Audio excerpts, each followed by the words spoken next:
Punjabi radio USA ਸੁਣ ਰਹੇ ਸਾਰੇ ਸਰੋਤਿਆਂ ਨੂੰ ਪਿਆਰ ਭਰੀ ਨਿੱਘੀ ਸਤਿ ਸ੍ਰੀ ਅਕਾਲ ਜੀ ਨੂੰ ਆਖਦੇ ਹਾਂ। ਸੋ ਤੇ ਪ੍ਰੋਗਰਾਮ ਦੇ ਵਿੱਚ ਆਪ ਸਭ ਦਾ ਸਵਾਗਤ ਹੈ। ਅਪਡੇਟ ਅਮਰੀਕਾ ਲੈ ਕੇ ਹਾਜ਼ਰ ਹਾਂ। ਮੈਂ ਰਾਜਕਨਵੀਰ ਸਿੰਘ ਜੁੜ ਚੁੱਕੇ ਨੇ ਹਰਜੋਤ ਸਿੰਘ ਖਾਲਸਾ ਜੀ। ਸਵਾਗਤ ਹੈ ਹਰਜੋਤ ਸਿੰਘ ਜੀ, ਸਤਿ ਸ੍ਰੀ ਅਕਾਲ ਜੀ ਆਇਆਂ ਨੂੰ ਜੀ। ਸਤਿ ਸ਼੍ਰੀ ਅਕਾਲ, ਧੰਨਵਾਦ ਜੀ ਆਇਆਂ ਨੂੰ। ਪੰਜਾਬੀ ਰੇਡੀਓ ਯੂਐਸਏ ਦੇ ਜਿੰਨੇ ਵੀ ਸਰੋਤੇ ਸਾਡੇ ਸਾਰੇ ਹੀ AM ਸਟੇਸ਼ਨਸ, FM ਸਟੇਸ਼ਨਸ, ਘਰਾਂ ਦੇ ਵਿੱਚ ਰੇਡੀਓ ਸੈਟਸ ਦੇ ਰਾਹੀਂ, ਟੈਲੀਫੋਨ ਦੇ ਰਾਹੀਂ, ਫੇਸਬੁੱਕ, YouTube ਤੇ ਲਾਈਵ ਦੇਖ ਰਹੇ ਹੋ, ਸੁਣ ਰਹੇ ਹੋ, ਸਾਰਿਆਂ ਨੂੰ ਜੀ ਆਇਆਂ ਨੂੰ ਤੇ ਬਹੁਤ ਹੀ ਪਿਆਰ ਤੇ ਸਤਿਕਾਰ ਭਰੀ ਸਤਿ ਸ਼੍ਰੀ ਅਕਾਲ। ਸਰੋਤਿਓ, ਅੱਜ ਅਕਤੂਬਰ ਦੀ 4 ਤਰੀਕ ਆ, ਦਿਨ ਬੁੱਧਵਾਰ ਆ। ਤੁਹਾਡੇ ਲਈ ਸਵੇਰ ਦਾ ਅਪਡੇਟ ਅਮਰੀਕਾ ਪ੍ਰੋਗਰਾਮ ਲੈ ਕੇ ਹਾਜ਼ਰ ਹੋਏ ਆ। ਸਾਡੇ ਅੱਜ ਦੇ ਇਸ ਪ੍ਰੋਗਰਾਮ ਨੂੰ ਸਪਾਂਸਰ ਕਰਦੇ ਨੇ ਖਾਲਸਾ ਇੰਸ਼ੋਰੈਂਸ ਏਜੰਸੀ, ਜਿਨ੍ਹਾਂ ਦੇ ਕੋਲੋਂ ਹਰ ਇੱਕ ਤਰੀਕੇ ਦੀ ਇੰਸ਼ੋਰੈਂਸ ਕਰਵਾ ਸਕਦੇ ਹੋ। ਇੰਸ਼ੋਰੈਂਸ ਬਾਰੇ ਪਤਾ ਕਰਨ ਲਈ ਕਾਲ ਕਰ ਸਕਦੇ ਹੋ 408-272-2500। Covered California health insurance Obama care ਦੀਆਂ ਰੀਨਿਊਅਲਸ ਸ਼ੁਰੂ ਹੋ ਚੁੱਕੀਆਂ ਨੇ। ਜਿਨ੍ਹਾਂ ਨੇ ਆਪਣੇ ਹੈਲਥ ਕੇਅਰ ਪਲਾਨਸ ਦੇ ਵਿੱਚ ਚੇਂਜਸ ਕਰਵਾਉਣੀਆਂ ਨੇ, ਜਾਂ ਪਰਿਵਾਰ ਦੇ ਵਿੱਚ ਕੋਈ ਐਡੀਸ਼ਨ ਹੋਈ ਆ, ਚੇਂਜ ਹੋਏ ਆ, ਮੂਵ ਹੋਏ ਆ, ਕੋਈ ਨਵਾਂ ਆਇਆ ਆ, ਤਾਂ ਪਲਾਨ ਦੇ ਵਿੱਚ ਤੁਸੀਂ ਐਡ ਕਰਨਾ ਹੈ ਜਾਂ ਨਵੀਂ ਇੰਸ਼ੋਰੈਂਸ ਲੈਣੀ ਆ, ਉਹ ਸਾਰਿਆਂ ਦੇ ਬਾਬਤ ਤੁਸੀਂ ਕਾਲ ਕਰ ਸਕਦੇ ਹੋ ਖਾਲਸਾ ਇੰਸ਼ੋਰੈਂਸ ਏਜੰਸੀ 408-272-2500 ਦੇ ਉੱਤੇ। ਇਸ ਦੇ ਨਾਲ ਟਿਰਕੀਅਨ ਇਮੀਗ੍ਰੇਸ਼ਨ ਲਾ ਫਰਮ, US ਇਮੀਗ੍ਰੇਸ਼ਨ ਦਾ ਹੋਵੇ ਕਿਸੇ ਵੀ ਤਰੀਕੇ ਦਾ ਕੰਮ, ਕਾਲ ਅਟਾਰਨੀ ਜੇ ਟਿਰਕੀਆਣਾ 415-909-0503 ਦੇ ਉੱਤੇ। Manjeet Singh Kular, Avtar Singh Manzil Clovis, Satnam Singh, Amarjit Singh Dosanjh Sunny Parewal Yuba City, Lakhvir Singh Samra Texas, Harnek Singh Pabla Renton Washington, H&M oil Ontario, California, Harjit Singh Lathrop, Antelope truck stop Burns Wyoming, Gurmel Singh Balbir Bassi Elk Grove, Karnail Singh Randhawa ਟਰਲੌਕ, Gurnek Singh ਬਾਗੜੀ ਫਰੈਜ਼ਨੋ ਤੇ Grewal travels services Yuba city, ਜਿਨ੍ਹਾਂ ਦੇ ਕੋਲੋਂ ਤੁਸੀਂ tax, payroll, passport, OCI, visa ਅਤੇ ਹੋਰ ਬਹੁਤ ਸਾਰੀਆਂ ਸੇਵਾਵਾਂ ਲੈ ਸਕਦੇ ਹੋ। ਇਹਨਾਂ ਸੇਵਾਵਾਂ ਲੈਣ ਦੇ ਲਈ call Grewal travel services Yuba City 5307517605। ਇਹਨਾਂ ਸਾਰਿਆਂ ਦਾ ਧੰਨਵਾਦ। ਜੇ ਤੁਸੀਂ ਵੀ ਇਸ ਪ੍ਰੋਗਰਾਮ ਨੂੰ ਸਪਾਂਸਰ ਕਰਨਾ ਚਾਹੁੰਦੇ ਹੋ, ਸੰਪਰਕ ਕਰ ਸਕਦੇ ਹੋ 408-722-7698 ਦੇ ਉੱਤੇ। ਅੱਜ ਦੀਆਂ ਖਬਰਾਂ ਲਈ ਤੇ ਕੈਨੇਡਾ ਤੇ USA ਦੇ ਵਿੱਚ ਜੋ ਕਲੈਸ਼ ਚੱਲ ਰਹੀ ਹੈਗੀ ਆ, ਆਪਾਂ ਕੱਲ ਵੀ ਖਬਰ ਸਾਂਝੀ ਕੀਤੀ ਸੀ ਵੀ ਇੰਡੀਆ ਵਾਲਿਆਂ ਨੇ ਕਹਿਤਾ ਵੀ 41 ਦੇ ਕਰੀਬ ਜੋ ਡਿਪਲੋਮੈਟਸ ਆ ਉਹ ਇੰਡੀਆ ਨੂੰ ਛੱਡ ਜਾਣ 10 ਅਕਤੂਬਰ ਤੱਕ। ਉਹਦੇ ਬਾਬਤ ਕੈਨੇਡਾ ਦੇ ਪ੍ਰਾਈਮ ਮਿਨਿਸਟਰ ਜਸਟਨ ਟਰੂਡੋ ਉਹਨਾਂ ਨੇ ਸਟੇਟਮੈਂਟ ਜਾਰੀ ਕੀਤੀ ਆ ਵੀ ਅਸੀਂ ਇਹਦਾ ਕੋਈ ਰਿਐਕਸ਼ਨ ਨਹੀਂ ਕਰਾਂਗੇ, ਨਾ ਹੀ ਉਹਨੇ ਓਪਨਲੀ ਇਹ ਕਿਹਾ ਆ ਵੀ ਸਾਨੂੰ ਇਹ ਦੱਸਿਆ ਗਿਆ ਹੈਗਾ। ਤੇ ਦੂਸਰੇ ਪਾਸੇ ਅਮਰੀਕਾ ਦੇ ਵਿੱਚ ਵੀ ਇਹ ਕਾਫੀ ਮਾਹੌਲ ਗਰਮਾਇਆ ਹੋਇਆ ਹੈ। ਸਟੇਟ ਡਿਪਾਰਟਮੈਂਟ ਦੇ ਵਿੱਚ ਕੱਲ ਜਦੋਂ ਇੱਕ ਕੁਐਸਚਨ ਪੁੱਛਿਆ ਗਿਆ ਪ੍ਰੈਸ ਰਿਪੋਰਟਰ ਵੱਲੋਂ ਵੀ ਜੀ ਤੁਹਾਡਾ ਇਹਦੇ ਤੇ ਕੀ ਵਿਚਾਰ ਆ, ਤੇ US ਦੇ ਸਟੇਟ ਡਿਪਾਰਟਮੈਂਟ ਦੇ ਸਪੋਕਸਪਰਸਨ ਨੇ ਇਹ ਕਿਹਾ ਵੀ ਅਮਰੀਕਾ ਦੇ ਵਿੱਚ ਹਰ ਇੱਕ ਬੰਦੇ ਨੂੰ ਬੋਲਣ ਦੀ ਆਜ਼ਾਦੀ ਆ, ਇਕੱਠੇ ਹੋਣ ਦੀ ਆਜ਼ਾਦੀ ਆ, ਫਰੀडम ਆਫ ਸਪੀਚ ਹੈਗੀ ਆ, ਰਾਈਟ ਟੂ ਪੀਸਫੁਲੀ ਅਸੈਂਬਲ, ਇਹ ਕਹਿੰਦੇ ਸਾਰੇ all are in line with hour first amendment protection. ਜੋ ਸਟੇਟ ਡਿਪਾਰਟਮੈਂਟ ਦੇ ਸਪੋਕਸਪਰਸਨ ਨੇ ਕਿਹਾ, ਤੇ ਕਹਿੰਦੇ ਫਸਟ ਅਮੈਂਡਮੈਂਟ ਪ੍ਰੋਟੈਕਟ ਕਰਦਾ ਆ ਇਹ ਸਾਰੇ ਕਾਸੇ ਨੂੰ, ਇਨਕਲੂਡਿੰਗ ਫੈਡਰਲ ਤੇ ਲੋਕਲ ਰੈਗੂਲੇਸ਼ਨਸ ਨੂੰ। ਸੋ ਇਹ ਉਹਨਾਂ ਨੇ ਕਲੀਅਰ ਕਹਿਤਾ। ਤੇ ਰੈਫਰੈਂਡਮ ਦੇ ਬਾਰੇ ਵੀ ਉਹਨਾਂ ਨੂੰ ਕੁਐਸਚਨ ਪੁੱਛਿਆ ਗਿਆ, ਉਹ ਕਹਿੰਦੇ ਵੀ ਜਿਹੜਾ ਅਨਆਫੀਸ਼ੀਅਲੀ ਰੈਫਰੈਂਡਮ ਹੋ ਰਿਹਾ ਉਹਦੇ ਤੇ ਮੈਂ ਕੋਈ ਜਿਹੜਾ ਆ ਬਿਆਨ ਨਹੀਂ ਦੇਣਾ ਚਾਹੁੰਦਾ ਹੈ ਜੀ। ਸੋ ਨਾਨ ਬਾਈਂਡਿੰਗ ਰੈਫਰੈਂਡਮ ਜਿਹੜਾ ਉਹ ਚੱਲ ਰਿਹਾ ਹੈ, ਤੇ ਉਸ ਨੂੰ ਲੈ ਕੇ ਆਪਾਂ ਨੂੰ ਪਤਾ ਹੀ ਆ ਵੀ ਕਿਸ ਤਰੀਕੇ ਦਾ ਪ੍ਰੋਪੇਗੈਂਡਾ ਉਸ ਦੇ ਉਲਟ ਜਿਹੜਾ ਆ ਉਹ ਚੱਲ ਰਿਹਾ ਹੁੰਦਾ ਹੈ। ਸੋ ਸਾਰਾ ਕੁਝ ਆਪਾਂ ਜਿਹੜਾ ਉਹ ਦੇਖ ਰਹੇ ਹਾਂ। ਪਰ ਅਮਰੀਕਾ ਦੀ ਕਾਫੀ ਜ਼ਿਆਦਾ ਇਸ ਪੂਰੇ ਵਿੱਚ ਦਿਲਚਸਪੀ ਹੈਗੀ ਆ। ਇੱਕ ਚੀਜ਼ ਜਿਹੜੀ ਅੱਜ ਰੀਟਰਸ ਨੇ ਨਵੀਂ ਰਿਪੋਰਟ ਜਿਹੜੀ ਉਹ ਛਾਪੀ ਆ, ਕਹਿੰਦੇ ਵੀ ਇੰਡੀਆ ਦੇ ਜਸੂਸਾਂ ਨੇ ਵੈਸਟ ਨੂੰ ਕਾਫੀ ਚਿਰ ਤੋਂ ਇਨਫਿਲਟਰੇਟ ਕੀਤਾ, ਯਾਨੀ ਕਿ ਘੁਸਪੈਠ ਉਹਨਾਂ ਨੇ ਕਰ ਦਿੱਤੀ ਆ ਕੈਨੇਡਾ ਦੇ ਇਸ ਮਰਡਰ ਕਲੇਮ ਤੋਂ ਪਹਿਲਾਂ ਵੀ। ਪਿਛਲੇ ਮਹੀਨੇ ਜਸਟਿਨ ਟਰੂਡੋ ਹੁਣਾਂ ਨੇ ਆਪਣੇ ਉੱਥੇ ਸਦਨ ਦੇ ਵਿੱਚ ਖੜ ਕੇ ਸਿੱਖ ਲੀਡਰ ਹਰਦੀਪ ਸਿੰਘ ਨਿੱਜਰ ਹੁਣਾਂ ਦੇ ਕਤਲ ਨੂੰ ਲੈ ਕੇ, ਗੁਰਦੁਆਰੇ ਦੇ ਵਿੱਚ ਕਤਲ ਨੂੰ ਲੈ ਕੇ ਇਹ ਜਿਹੜਾ ਆ ਉਹ ਮਾਮਲਾ ਜਿਹੜਾ ਹੋ ਚੱਕਿਆ ਸੀ। ਇੰਡੀਆ ਨੇ ਇਸ ਨੂੰ ਡਿਨਾਈ ਜ਼ਰੂਰ ਕੀਤਾ ਆ ਐਲੀਗੇਸ਼ਨ ਨੂੰ, ਤੇ ਡਿਮਾਂਡ ਕੀਤੀ ਹੈ ਕੈਨੇਡਾ ਤੋਂ ਵੀ ਸਾਨੂੰ ਦੱਸੋ ਵੀ ਕੀ ਐਵੀਡੈਂਸ ਹੈਗੇ ਆ। ਜਦੋਂ ਐਵੀਡੈਂਸ ਦੇਣ ਦੀ ਗੱਲ ਕਰਦੇ ਅੰਦਰ ਖਾਤੇ ਕਹਿੰਦੇ ਆ ਉਸ ਨੂੰ ਜਿਹੜਾ ਉਹ ਲੈ ਨਹੀਂ ਰਹੇ ਤੇ ਕਹਿੰਦੇ ਵੀ ਕੱਲ ਇਹ ਵੀ ਰਿਪੋਰਟਸ ਜਿਹੜੀਆਂ ਉਹ ਸਾਹਮਣੇ ਸੀਗੀਆਂ ਵੀ ਇੰਡੀਆ ਵਾਲੇ ਕਹਿ ਰਹੇ ਸੀਗੇ ਕੈਨੇਡਾ ਵਾਲਿਆਂ ਨੂੰ ਵੀ ਭਾਈ ਤੁਸੀਂ ਜਿਹੜਾ ਆ ਇਸ ਇਨਵੈਸਟੀਗੇਸ਼ਨ ਨੂੰ ਰੋਕ ਦਿਓ। ਅਮਰੀਕਾ ਪੂਰੀ ਜਿਹੜੀ ਇਸ ਚੀਜ਼ ਦੇ ਵਿੱਚ ਸਪੋਰਟ ਜਿਹੜੀ ਉਹ ਕਰ ਰਿਹਾ ਹੈਗਾ ਆ। ਸੋ ਇਹ ਹੁਣ ਦੇਖੋ ਅੱਗੇ ਕੀ ਬਣਦਾ ਆ। ਰॉ ਦੀ ਜਿਹੜੀ ਘੁਸਪੈਠ ਆ ਉਹ ਕਈ ਥਾਵਾਂ ਦੇ ਉੱਤੇ ਆ। FBI ਨੇ ਉਸ ਤੋਂ ਬਾਅਦ ਦੇ ਵਿੱਚ ਇਹ ਜ਼ਿਕਰ ਕੀਤਾ ਸੀਗਾ ਵੀ ਅਮਰੀਕਾ ਵਿੱਚ ਬੈਠੇ ਸਿੱਖਾਂ ਨੂੰ ਵੀ ਖਤਰਾ ਹੋ ਸਕਦਾ ਆ। ਉਹਨਾਂ ਨੇ ਸਿੱਧੇ ਤੌਰ ਤੇ ਚਾਹੇ ਨਹੀਂ ਪਰ ਡਾਕਟਰ ਅਮਰਜੀਤ ਸਿੰਘ ਹੁਣਾਂ ਨਾਲ ਜਦੋਂ ਗੱਲ ਕੀਤੀ ਸੀ ਉਹਨਾਂ ਨੇ ਕਿਹਾ ਸੀ FBI ਨੇ ਜਦੋਂ ਉਹਨਾਂ ਨੇ ਨਾਲ ਗੱਲ ਕੀਤੀ ਸੀ ਵੀ ਉਹਨਾਂ ਨੇ ਇਸ਼ਾਰਾ ਇਸੇ ਪਾਸੇ ਵੱਲ ਨੂੰ ਹੀ ਕੀਤਾ ਸੀਗਾ। ਸੋ ਆਪਾਂ ਦੇਖ ਰਹੇ ਹਾਂ ਐਵਰੀ ਡੇ ਰੋਜ਼ ਹੀ ਕੋਈ ਨਾ ਕੋਈ ਜਿਹੜੇ ਆ ਕਾਫੀ ਵੱਡੇ ਅਖਬਾਰ ਜਾਂ ਨਿਊਜ਼ ਪੋਰਟਲਸ ਆ ਉਹ ਇਸ ਦੇ ਉੱਤੇ ਕੋਈ ਨਾ ਕੋਈ ਆਰਟੀਕਲ ਜਿਹੜਾ ਆ ਡੈਫੀਨੇਟਲੀ ਜਿਹੜਾ ਉਹ ਛਾਪ ਰਹੇ ਹੈਗੇ ਆ। ਕੈਨੇਡਾ ਵਿੱਚ ਵੀ ਇਸ ਨੂੰ ਲੈ ਕੇ ਹਿਲਜੁਲ ਤਾਂ ਜਿਹੜੀ ਡੈਫੀਨੇਟਲੀ ਚੱਲ ਰਹੀ ਹੈਗੀ ਆ। ਹੁਣ ਕਈ ਜਿਹੜੇ ਆ ਉੱਥੇ ਇਹ ਵੀ ਟਰਾਈ ਕਰ ਰਹੇ ਆ ਵੀ ਟਰੂਡੋ ਹੁਣਾਂ ਨੂੰ ਆਪਣੀ ਇਸ ਗੱਲ ਤੋਂ ਜਿਹੜਾ ਉਹ ਥੜਕਾਇਆ ਵੀ ਜਾਵੇ। ਉਹਨਾਂ ਦੀ ਹੀ ਪਾਰਟੀ ਚੋਂ ਕਈ ਲੋਕ ਕਹਿ ਰਹੇ ਆ ਵੀ ਇੰਡੀਆ ਦੇ ਨਾਲ ਅੰਦਰ ਖਾਤੇ ਜਿਹੜੀ ਉਹ ਗੱਲਬਾਤ ਕਰ ਲਈ ਜਾਵੇ। ਹੁਣ ਦੇਖੋ ਕੀ ਹੈ ਕੇਸ ਦੇ ਵਿੱਚ ਹਰਜੋਤ ਸਿੰਘ ਜੀ ਬਣਦਾ ਹੈ। ਪਰ ਇਸ ਪੂਰੇ ਮਾਮਲੇ ਵਿੱਚ ਭਾਰਤ ਦਾ ਚਿਹਰਾ ਕਾਫੀ ਕਹਿ ਸਕਦੇ ਹਾਂ ਵੀ ਉਹ ਨੰਗਾ ਹੋ ਕੇ ਸਾਹਮਣੇ ਆ ਰਿਹਾ ਆ ਵੀ ਇੱਕ ਅਥੋਰੀਟੇਰੀਅਨ ਦੇ ਲੀਡਰ ਦੇ ਵਜੋਂ ਮੋਦੀ ਜਿਹੜਾ ਉੱਭਰਦਾ ਹੋਇਆ ਆ ਰਿਹਾ ਆ, ਸਾਹਮਣੇ ਆ ਰਿਹਾ ਆ ਵੀ ਭਾਈ ਇਹ ਕਿਸੇ ਦੀ ਸੁਣਦਾ ਨਹੀਂ। ਵੈਸਟ ਦੇ ਸਾਹਮਣੇ ਕਿਤੇ ਨਾ ਕਿਤੇ ਇਸ ਦਾ ਇੰਡੀਆ ਦਾ ਜਿਹੜਾ ਚਿਹਰਾ ਆ ਉਹ ਕਾਫੀ ਬੇਨਕਾਬ ਹੁੰਦਾ ਜਾ ਰਿਹਾ ਹੈ ਜੀ। ਅਗਲੀ ਖਬਰ ਵੱਲ ਚਲੀਏ। ਅਮਰੀਕਾ ਦੇ ਵਿੱਚ ਸਭ ਤੋਂ ਜਿਹੜੀ ਵੱਡੀ ਸਟ੍ਰਾਈਕ ਆ ਇਸ ਟਾਈਮ ਦੇ ਉੱਤੇ ਚੱਲ ਰਹੀ ਆ।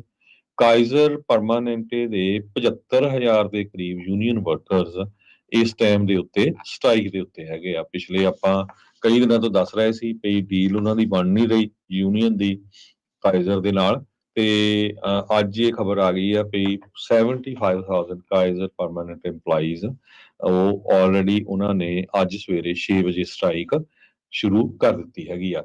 ਇਸ ਸਟ੍ਰਾਈਕ ਦੇ ਨਾਲ ਹੰਡਰਡਸ ਆਫ ਹਸਪੀਟਲਸ ਜਿਹੜੇ ਵੱਖ-ਵੱਖ ਸਟੇਟਸ ਦੇ ਵਿੱਚ ਹੈਗੇ ਆ, California, Colorado, Washington, Oregon, Maryland, Virginia, Washington DC ਉੱਥੇ ਅਫੈਕਟ ਹੋਣਗੇ। ਸੋ ਜੋ ਲੋਕਾਂ ਨੇ ਅਪਾਇੰਟਮੈਂਟਸ ਬਣਾਈਆਂ ਆ ਉਹਨਾਂ ਦੇ ਉੱਤੇ ਜੋ ਅਸਰ ਬਹੁਤ ਵੱਡਾ ਹੋਊਗਾ।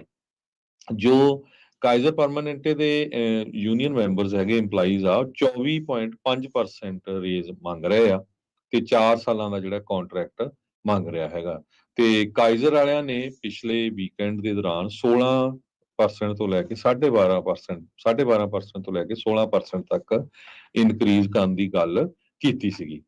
ਤੇ ਪਰ ਜੋ ਕਾਈਜ਼ਰ ਦੇ EMPLOYEES ਹੈਗੇ ਆ ਉਹਨਾਂ ਚ ਮੈਜੋਰਿਟੀ ਚ ਨਰਸਿਸ ਆ। ਉਹ ਕਹਿੰਦੇ ਵੀ ਅਸੀਂ ਪੈਂਡੇਮਿਕ ਦੇ ਦੌਰਾਨ ਬਹੁਤ ਕੰਮ ਕੀਤਾ, ਆਪਣੀ ਲਾਈਫ ਨੂੰ ਵੀ ਖਤਰੇ ਦੇ ਵਿੱਚ ਪਾਇਆ ਹੈਗਾ ਤੇ ਉਸੇ ਦਿਨ ਤੋਂ ਸਾਨੂੰ ਲਾਰੇ ਬਹੁਤ ਲਾਏ ਗਏ ਵੀ ਜਿਹੜੇ ਜੀ ਫਰੰਟ ਲਾਈਨ ਤੇ ਆ ਉਹਨਾਂ ਨੂੰ ਆਹ ਮਿਲੂਗਾ ਉਹ ਮਿਲੂਗਾ, ਪਰ ਹੋਇਆ ਕੁਝ ਨਹੀਂ ਹੈਗਾ। ਦੂਸਰੇ ਪਾਸੇ ਕਾਈਜ਼ਰ ਪਰਮਾਨੈਂਟ ਦੀ ਯੂਨੀਅਨ ਇਹ ਵੀ ਕਹਿ ਰਹੀ ਆ ਵੀ $24 ਬਿਲੀਅਨ ਦਾ ਪ੍ਰੋਫਿਟ ਪਿਛਲੇ 5 ਸਾਲਾਂ 'ਚ ਕਾਈਜ਼ਰ ਪਰਮਾਨੈਂਟੇ ਨੂੰ ਹੋਇਆ। ਇਹ ਵੀ ਸਰੋਤਿਆਂ ਨੂੰ ਦੱਸਦੀ ਜਾਈਏ ਕਾਈਜ਼ਰ ਪਰਮਾਨੈਂਟੇ ਇੱਕ ਨਾਨ ਪ੍ਰੋਫਿਟ ਆਰਗੇਨਾਈਜੇਸ਼ਨ ਆ ਤੇ ਉਹਦੇ ਜਿਹੜੇ ਆ CEO ਨੂੰ $16 ਮਿਲੀਅਨ ਦਿੱਤੇ ਗਏ ਤਨਖਾਹ ਉਹਦੇ, ਤੇ 49 ਦੇ ਕਰੀਬ ਹੋਰ ਐਗਜ਼ੀਕਿਊਟਿਵਸ ਹੈਗੇ ਜਿਨ੍ਹਾਂ ਦੀ ਤਨਖਾਹ $1 ਮਿਲੀਅਨ ਤੋਂ ਉੱਪਰ ਹੈਗੀ। ਹੁਣ ਤੁਸੀਂ ਦੇਖੋ ਵੀ ਇਹ ਕਰ ਰਹੇ ਆ, ਉਹ ਮੰਗ ਕਰ ਰਹੇ ਆ ਵੀ ਭਾਈ ਪੇਸ਼ੈਂਟਸ ਨੂੰ ਜ਼ਿਆਦਾ ਸਟਾਫ ਦੀ ਜ਼ਰੂਰਤ ਆ। ਕਾਰਪੋਰੇਟ ਗਰੀਡ ਜਿਹੜੀ ਆ ਇਸ ਟਾਈਮ ਜ਼ਿਆਦਾ ਆ। ਕਹਿਣ ਨੂੰ ਇਹ ਨਾਨ ਪ੍ਰੋਫਿਟ ਆ ਪਰ ਦੇਖੋ ਮੁਨਾਫਾ ਜਿਹੜਾ ਆ ਉਹ ਖਾਸਾ ਇਸ ਦੇ ਵਿੱਚ ਕਮਾ ਰਹੇ ਆ। ਇਹ ਕਹਿੰਦੇ ਵੀ ਜਿਹੜਾ ਸਿਸਟਮ ਆ ਤਕਰੀਬਨ 12.5 ਮਿਲੀਅਨ ਮੈਂਬਰਸ ਨੂੰ ਸਰਵ ਕਰਦਾ ਹੈ। 40 ਇਹਨਾਂ ਦੇ ਹਸਪਤਾਲ ਨੇ, 620 ਮੈਡੀਕਲ ਆਫਿਸਿਸ ਆ। ਮੋਸਟਲੀ ਵੈਸਟ ਕੋਸਟ ਦੇ ਉੱਤੇ ਨੇ, ਕੋਲੋਰਾਡੋ, ਜਾਰਜੀਆ, ਹਵਾਈ, ਮੈਰੀਲੈਂਡ, ਵਰਜੀਨੀਆ ਦੇ ਵਿੱਚ ਵੀ ਜਿਹੜੇ ਉਹ ਹੈਗੇ ਨੇ। ਕਾਈਜ਼ਰ ਦੇ ਕੁੱਲ ਮਿਲਾ ਕੇ 2,13,000 EMPLOYEES ਆ ਜਿਹੜੇ ਫਿਜ਼ੀਸ਼ੀਅਨਸ ਨਹੀਂ ਨੇ, ਡਾਕਟਰ ਤੋਂ ਇਲਾਵਾ ਜਿਹੜੇ ਬਾਕੀ ਸਪੋਰਟ ਸਟਾਫ ਨੂੰ ਜਿਹੜਾ ਉਹ ਹੈਗਾ ਆ। ਅਮਰੀਕਾ ਦੇ ਵਿੱਚ ਇਹਨਾਂ ਸਟ੍ਰਾਈਕਸ ਦੇ ਕਰਕੇ ਅਗਸਤ ਮਹੀਨੇ ਤੱਕ ਸਭ ਤੋਂ ਜ਼ਿਆਦਾ ਜਿਹੜੇ ਵਰਕ ਡੇਜ਼ ਆ ਉਹਨਾਂ ਦੇ ਜਿਹੜਾ ਲਾਸ ਹੋਇਆ ਆ ਕਹਿੰਦੇ ਵੀ 2000 ਤੋਂ ਬਾਅਦ ਦੇ ਵਿੱਚ। ਟਾਈਟ ਲੇਬਰ ਮਾਰਕੀਟ ਚੱਲ ਰਹੀ ਆ। ਆਪਣੀ ਜਿਹੜੀਆਂ ਯੂਨੀਅਨਸ ਆ ਉਹ ਪਾਵਰ ਨੂੰ ਫਲੈਕਸ ਕਰ ਰਹੀਆਂ ਆ। ਜਿਸ ਦੇ ਨਾਲ ਉਹਨਾਂ ਨੇ ਹਾਇਰ ਪੇ ਦੀ ਮੰਗ ਮੂਹਰੇ ਰੱਖੀ ਹੈਗੀ ਆ। ਆਪਾਂ ਰੀਸੈਂਟਲੀ ਦੱਸਿਆ ਸੀ ਕਿ ਜਦੋਂ ਕੈਲੀਫੋਰਨੀਆ ਦੇ ਵਿੱਚ ਹੁਣ $20 ਮਿਨੀਮਮ ਵੇਜ ਹੋ ਗਈ ਆ ਫਾਸਟ ਫੂਡ ਵਰਕਰਸ ਦੀ, ਉਹਨਾਂ ਨੇ 2 ਸਾਲਾਂ 'ਚ 400 ਤੋਂ ਵੱਧ ਸਟ੍ਰਾਈਕਸ ਕਰਕੇ ਉਸ ਥਾਂ ਦੇ ਉੱਤੇ ਜਿਹੜੇ ਉਹ ਪਹੁੰਚੇ ਸੀਗੇ। ਸੋ ਵਾਸ਼ਿੰਗਟਨ ਡੀਸੀ, ਵਰਜੀਨੀਆ ਦੇ ਵਿੱਚ ਜਿਹੜੀ ਸਟ੍ਰਾਈਕ ਆ ਉਹ ਕਹਿੰਦੇ 1 ਦਿਨ ਦੀ ਹੋਊਗੀ, ਜਦ ਕਿ ਕੈਲੀਫੋਰਨੀਆ, ਕੋਲੋਰਾਡੋ, ਓਰੇਗਨ ਤੇ ਵਾਸ਼ਿੰਗਟਨ 'ਚ ਪੂਰੇ 3 ਦਿਨ ਸਟ੍ਰਾਈਕ ਚੱਲੂ। ਜੀ, ਬਿਲਕੁਲ। ਸੋ ਇਹਦੇ ਨਾਲ ਜਿੰਨੇ ਕੁ ਵਰਕਰਸ ਨੂੰ ਇਫੈਕਟ ਹੋਣਾ ਆ, ਤੁਸੀਂ ਦੱਸਿਆ ਹੀ ਆ, 13 ਮਿਲੀਅਨ ਦੇ ਕਰੀਬ ਪੇਸ਼ੈਂਟਸ ਹੈਗੇ ਨੇਸ਼ਨ ਵਾਈਡ। ਕੈਲੀਫੋਰਨੀਆ ਦੇ ਵਿੱਚ, ਬੇ ਏਰੀਏ ਦੇ ਵਿੱਚ ਜੇ ਦੱਸੀ ਜਾਈਏ, 19,000 ਦੇ ਕਰੀਬ ਵਰਕਰਸ ਆ ਜੋ ਸਟ੍ਰਾਈਕ ਦੇ ਉੱਤੇ ਹੈਗੇ ਆ। ਇਸ ਤੋਂ ਬਿਨਾਂ 2 ਹੋਰ ਯੂਨੀਅਨਸ ਆ ਕਾਈਜ਼ਰ ਦੀਆਂ, ਜਿਹਦੇ ਵਿੱਚ 14,000 ਦੇ ਕਰੀਬ ਮੈਂਬਰ ਹੈਗੇ ਆ, ਜੋ ਐਜ਼ ਇੰਜੀਨੀਅਰ, ਸਾਇੰਟਿਸਟ, ਮੈਨੇਜਰਸ ਕੰਮ ਕਰਦੇ, ਤੇ ਉਹਨਾਂ ਦੀ ਵੀ ਸਿੰਪਥੀ ਇਹਨਾਂ ਦੇ ਨਾਲ ਹੈਗੀ ਆ। ਪਿਕਟ ਲਾਈਨਸ 1 ਦਰਜਨ ਤੋਂ ਵੱਧ ਬੇ ਏਰੀਏ ਦੇ ਕਾਈਜ਼ਰ ਦੇ ਲੋਕੇਸ਼ਨਸ ਦੇ ਉੱਤੇ ਲੱਗੀਆਂ ਹੋਈਆਂ ਆ। ਸੈਨ ਫਰਾਂਸਿਸਕੋ, ਓਕਲੈਂਡ, ਸੈਨ ਲਿਆਂਡਰੋ, ਸਾਊਥ ਸੈਨ ਫਰਾਂਸਿਸਕੋ, ਸੈਨ ਹੋਜ਼ੇ, ਹੇਵਰਡ, ਸੈਂਟਾ ਕਲਾਰਾ, ਸੈਨ ਮਟੇਓ, ਵਲੇਹੋ, ਰਿਚਮੰਡ, ਫਰੀਮੌਂਟ, ਐਂਟੀਓਕ, ਸੈਂਟਾ ਰੋਜ਼ਾ, ਵਾਲਨਟ ਕ੍ਰੀਕ ਤੇ ਰੈਡਵੁੱਡ ਸਿਟੀ ਦੇ ਵਿੱਚ। ਸੋ ਇਹਦੇ ਨਾਲ ਪੇਸ਼ੈਂਟਸ ਦੇ ਉੱਤੇ ਕਾਫੀ ਅਸਰ ਪਊਗਾ। ਨੋਨ ਅਰਜੈਂਟ ਅਪਾਇੰਟਮੈਂਟ ਤੇ ਪ੍ਰੋਸੀਜਰਸ ਦੇ ਉੱਤੇ ਅਸਰ ਪਊਗਾ। ਜਿਹੜੀਆਂ ਐਮਰਜੈਂਸੀ ਵਾਲੀਆਂ ਉਹ ਤਾਂ ਕਹਿੰਦੇ ਹੋਊਗੀਆਂ।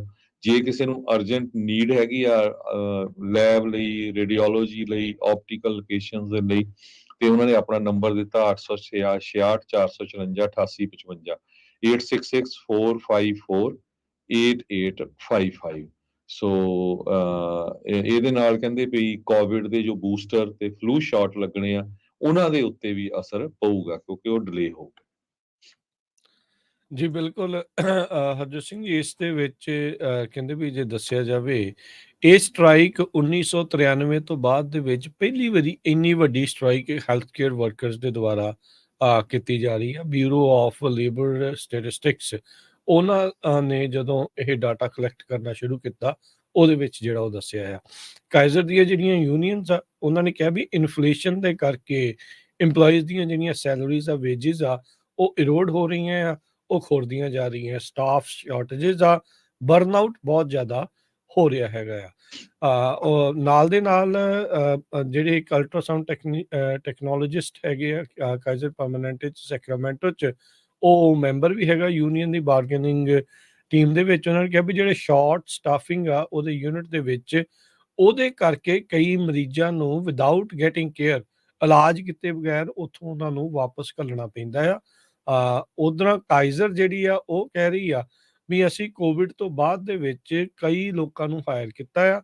ਹੈਲਥ ਕੇਅਰ ਵਰਕਰਸ ਦੀ ਸ਼ਾਰਟੇਜ ਚੱਲ ਰਹੀ ਆ। 50,000 EMPLOYEES ਨੂੰ ਕਹਿੰਦੇ ਅਸੀਂ ਪੇਰੋਲ ਦੇ ਉੱਤੇ ਪਿਛਲੇ 2 ਸਾਲਾਂ ਦੇ ਵਿੱਚ ਨਵੇਂ ਹਾਇਰ ਕੀਤੇ ਆ, ਤੇ ਅਸੀਂ ਕੰਟੀਨਿਊਸਲੀ ਹਾਇਰਿੰਗ ਚੱਲ ਰਹੀ ਆ। ਕੰਟਰੈਕਟ ਟਾਕਸ ਦੇ ਵਿੱਚ ਜੇ ਦੱਸਿਆ ਜਾਵੇ ਤਾਂ ਕਾਈਜ਼ਰ ਕਹਿੰਦਾ ਵੀ ਅਸੀਂ 12.5% ਤੋਂ 16% ਆਉਂਦੇ 4 ਸਾਲਾਂ ਦੇ ਵਿੱਚ ਤਨਖਾਹ ਨੂੰ ਵਧਾਵਾਂਗੇ।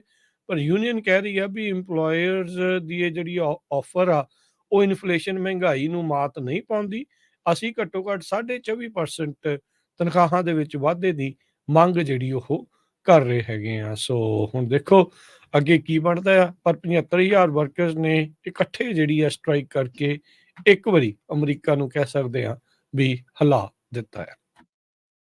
ਜੀ, ਬਿਲਕੁਲ। ਅਗਲੀ ਖਬਰ ਵੱਲ ਚਲੀਏ ਤੇ ਜੋ ਪ੍ਰੈਜ਼ੀਡੈਂਟ ਟਰੰਪ ਹੋਣੀ ਆ, ਉਹਨਾਂ ਦਾ ਜਿਹੜਾ ਟ੍ਰਾਇਲ ਹੈਗਾ ਆ ਇੱਕ $250 ਮਿਲੀਅਨ ਫਰਾਡ ਦਾ, ਉਹਦੇ ਸਬੰਧ ਦੇ ਵਿੱਚ ਉਹ ਕੋਰਟ ਨੂੰ ਵਾਪਸ ਜਾ ਰਹੇ ਹੈਗੇ ਆ।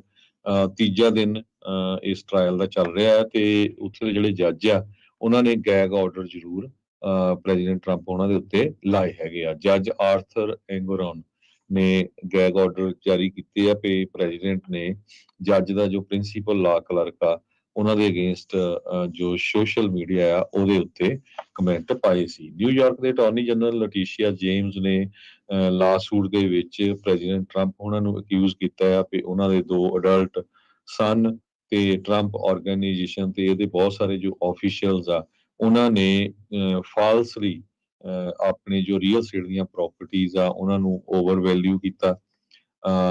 ਹੋਰ ਵੀ ਜਿਹੜੇ ਐਸੈਟਸ ਆ ਤੇ ਉਹਨਾਂ ਦੇ ਵਿੱਚ ਫਾਈਨੈਂਸ਼ੀਅਲ ਸਟੇਟਮੈਂਟਸ ਦੇ ਵਿੱਚ ਵੀ ਇਦਾਂ ਵਧਾਇਆ ਤਾਂ ਕਿ ਉਹਨਾਂ ਨੂੰ ਬੈਟਰ ਲੋਨ ਟਰਮਸ ਤੇ ਟੈਕਸ ਦੇ ਵਿੱਚੋਂ ਬਚਾਅ ਹੋ ਸਕੇ। ਸੋ ਪ੍ਰੈਜ਼ੀਡੈਂਟ ਟਰੰਪ ਉਹਨਾਂ ਨੇ ਕੋਰਟ ਰੂਮ ਦੇ ਬਾਹਰ ਇਹ ਕਿਹਾ ਵੀ ਮੇਰਾ ਇੱਕ ਤਰ੍ਹਾਂ ਦੇ ਨਾਲ ਵਿਚ ਹੰਟ ਹੋ ਰਿਹਾ ਆ, ਇਹ ਡਿਸਗ੍ਰੇਸ ਆ। ਤੇ ਉਹਨਾਂ ਨੇ ਇਹ ਕਿਹਾ ਵੀ ਜੋ ਨਿਊਯਾਰਕ ਦੀ ਅਟਾਰਨੀ ਜਨਰਲ ਲਟੀਸ਼ੀਆ ਜੇਮਸ ਆ, ਉਹਨਾਂ ਨੇ ਸਿਵਲ ਲਾ ਸੂਟ ਸਿਰਫ ਪੋਲੀਟੀਕਲ ਪਰਪਸ ਦੇ ਲਈ ਉਹਨਾਂ ਦੇ ਅਗੇਂਸਟ ਫਾਈਲ ਕੀਤਾ ਹੈਗਾ ਆ। ਟਰੰਪ ਨੇ ਜੇਮਸ ਨੂੰ ਜਿਹੜਾ ਕਿ ਕਾਲਾ ਆ, ਇੱਕ ਕਾਲੇ ਮੂਲ ਦਾ ਆ, ਉਹਨੂੰ ਪੋਲੀਟੀਕਲ ਐਨੀਮਲ ਤੱਕ ਵੀ ਕਿਹਾ ਹੈਗਾ ਆ। ਮੰਗਲਵਾਰ ਨੂੰ ਪ੍ਰੈਜ਼ੀਡੈਂਟ ਟਰੰਪ ਉਹਨਾਂ ਨੇ ਟਰੂਥ ਦਾ ਜੋ ਉਹਨਾਂ ਦਾ ਸੋਸ਼ਲ ਸਾਈਟ ਹੈਗਾ ਆ, ਉਹਦੇ ਤੇ ਕਾਫੀ ਜਿਹੜੇ ਆ ਕਹਿੰਦੇ ਨਿਕੰਮੇ ਕਮੈਂਟ ਆ ਮੈਨਹੈਟਨ ਦੇ ਜੋ ਸੁਪਰੀਮ ਕੋਰਟ ਦੇ ਜੱਜ ਆਰਥਰ ਐਂਗਰੋਨ ਆ, ਉਹਨਾਂ ਦੇ ਪ੍ਰਿੰਸੀਪਲ ਕਲਰਕ ਆ, ਉਹਨਾਂ ਦੇ ਅਗੇਂਸਟ ਪਾਏ ਸੀਗੇ। ਤੇ ਉਸ ਪੋਸਟ ਦੇ ਵਿੱਚ ਉਹ ਕਲਰਕ ਦਾ ਪੂਰਾ ਨਾਮ ਤੇ ਉਹਦੀ ਫੋਟੋ ਵੀ ਇੰਸਟਾਗ੍ਰਾਮ ਜਿਹੜਾ ਅਕਾਊਂਟ ਆ ਉਹਦੇ ਤੇ ਪਾਈ ਗਈ ਸੀ ਵਿਦ ਸੈਨੇਟ ਮੈਜੋਰਟੀ ਲੀਡਰ ਚੱਕ ਸ਼ੂਮਰ। ਤੇ ਟਰੰਪ ਹੁਣੀ ਹਟਦੇ ਨਹੀਂ ਇੱਥੋਂ ਆ। ਤੱਕ ਉਹਨਾਂ ਨੇ ਕਲਰਕ ਨੂੰ ਇਹ ਕਿਹਾ ਵੀ ਸ਼ੂਮਰ ਦੀ ਗਰਲਫ੍ਰੈਂਡ ਹੈਗੀ ਆ ਤੇ ਮੇਰੇ ਅਗੇਂਸਟ ਕੇਸ ਲੜ ਰਹੀ ਹੈ। ਸੋ ਇਹ ਹਟਦੇ ਨਹੀਂ ਆ। ਸੋ ਲੱਗਦਾ ਵੀ ਇਸ ਦੇ ਵਿੱਚ ਇਹ ਹਾਰ ਵੀ ਸਕਦੇ ਆ। $250 ਮਿਲੀਅਨ ਦਾ ਇਹ ਜਿਹੜਾ ਫਰਾਡ ਆ ਉਸ ਦੇ ਉੱਤੇ ਆ।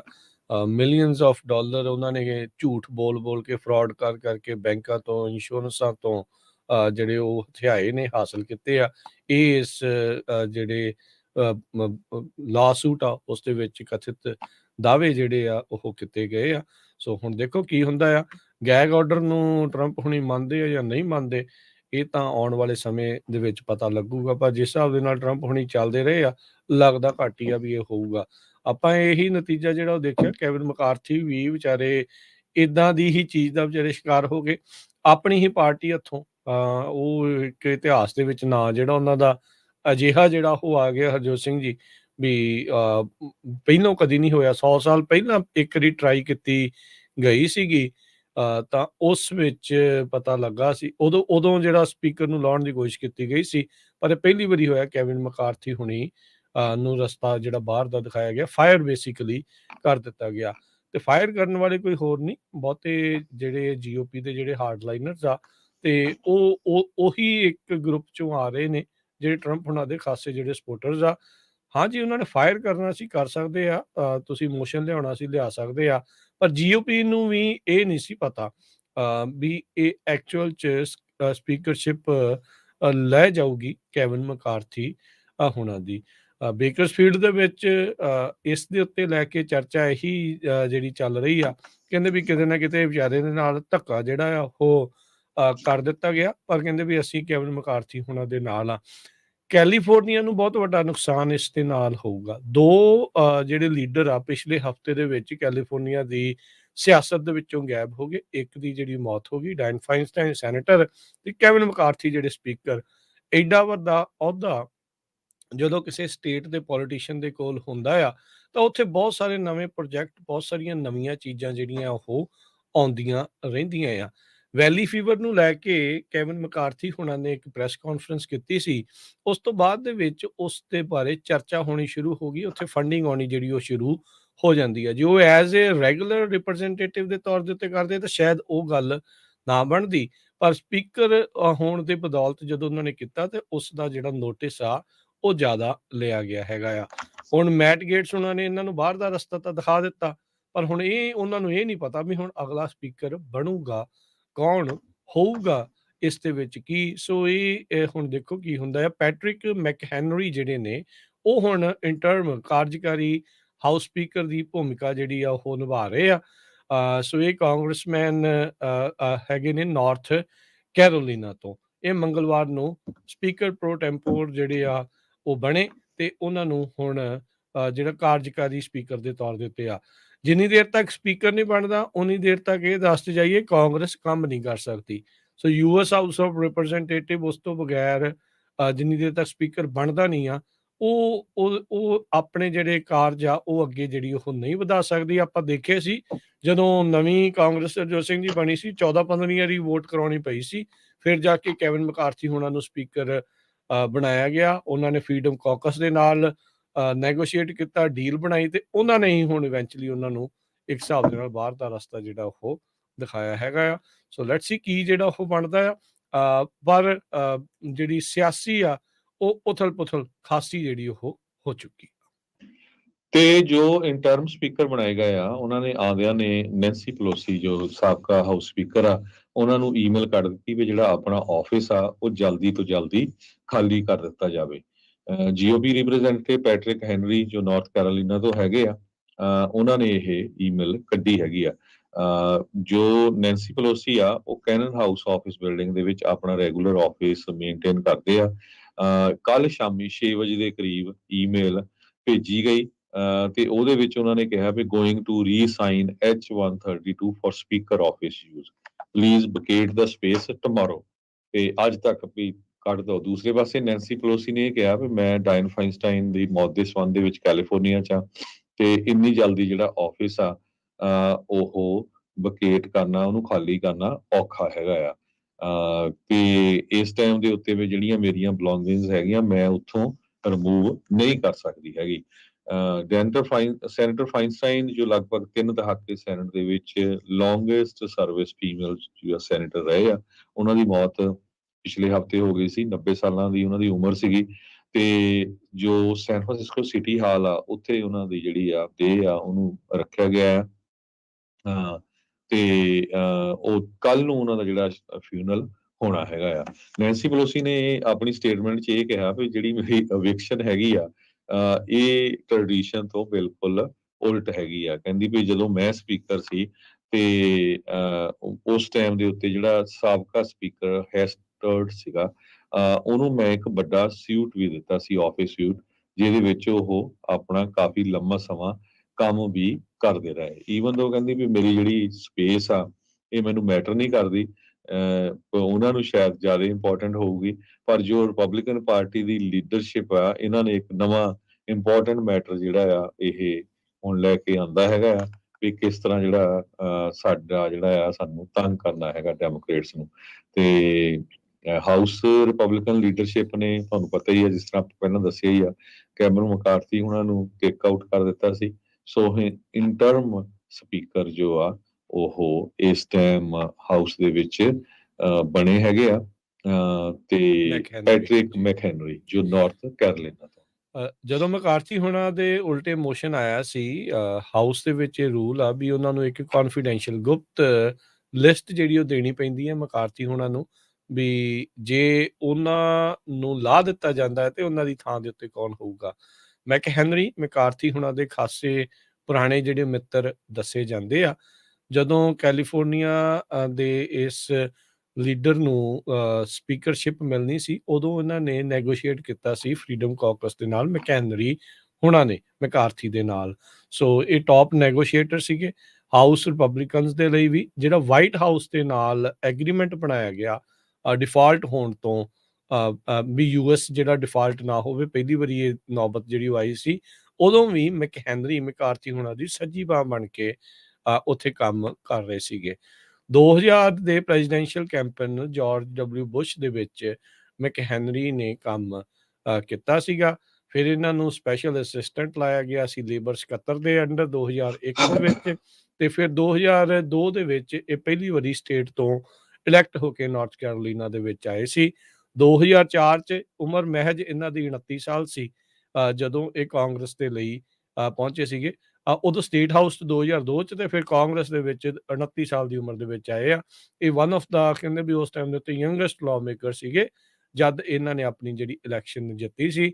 ਹੁਣ ਇਹਨਾਂ ਨੇ 10ਵੀਂ ਟਰਮ ਆਪਣੀ ਨਵੰਬਰ ਦੇ ਵਿੱਚ ਪਿਛਲੀ ਵਾਰ ਜਿੱਤੀ ਆ। ਹਾਊਸ ਫਾਈਨੈਂਸ਼ੀਅਲ ਕਮੇਟੀ ਦੇ ਉੱਤੇ ਵੀ ਮੈਕਹੈਨਰੀ ਐਜ਼ ਏ ਚੇਅਰ ਦੇ ਤੌਰ ਦੇ ਉੱਤੇ ਕੰਮ ਜਿਹੜੇ ਉਹ ਕਰ ਰਹੇ ਨੇ ਤੇ ਹੁਣ ਸਪੀਕਰ ਪ੍ਰੋ ਟੈਂਪੋਰ ਤੇ ਨਾਲ ਦੇ ਨਾਲ ਕਾਰਜਕਾਰੀ ਹਾਊਸ ਸਪੀਕਰ ਦੇ ਤੌਰ ਦੇ ਭੂਮਿਕਾਵਾਂ ਜਿਹੜੀਆਂ ਇਹ ਨਿਭਾਉਣਗੇ।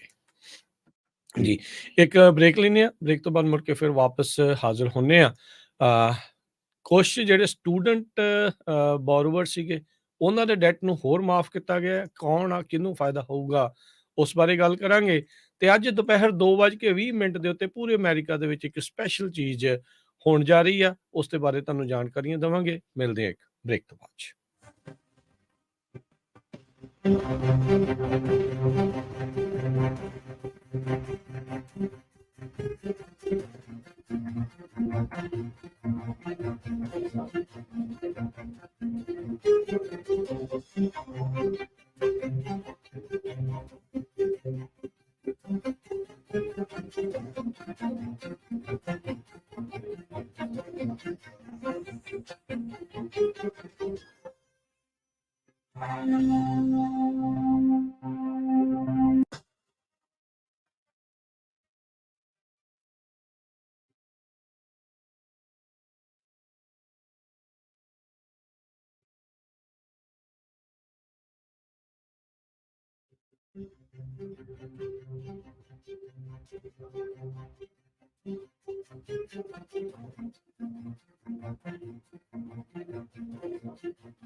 ब्रेक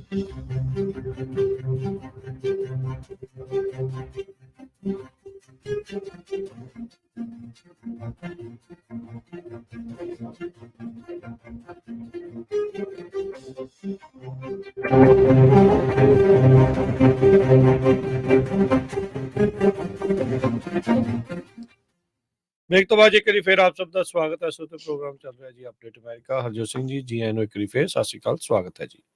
ਸਤਿ ਸ਼੍ਰੀ ਅਕਾਲ, ਧੰਨਵਾਦ ਜੀ ਆਇਆਂ ਨੂੰ। ਅਗਲੀਆਂ ਖਬਰਾਂ ਵੱਲ ਚੱਲੀਏ ਤੇ ਜਿਹੜੇ ਕਹਿੰਦੇ ਮਾਰਗੇਜ ਦੇ ਰੇਟਸ ਆ ਉਹ 8% ਦੇ ਲਾਗੇ ਛਾਗੇ ਪਹੁੰਚ ਗਏ ਆ, ਜਿਹਦੇ ਨਾਲ ਡਿਮਾਂਡ ਆ ਜੋ ਲੋਨਸ ਦੀ 27 ਸਾਲਾਂ ਬਾਅਦ ਇੰਨੀ ਥੱਲੇ ਚਲੀ ਗਈ ਹੈ, ਲਗਭਗ 28 ਸਾਲਾਂ ਬਾਅਦ।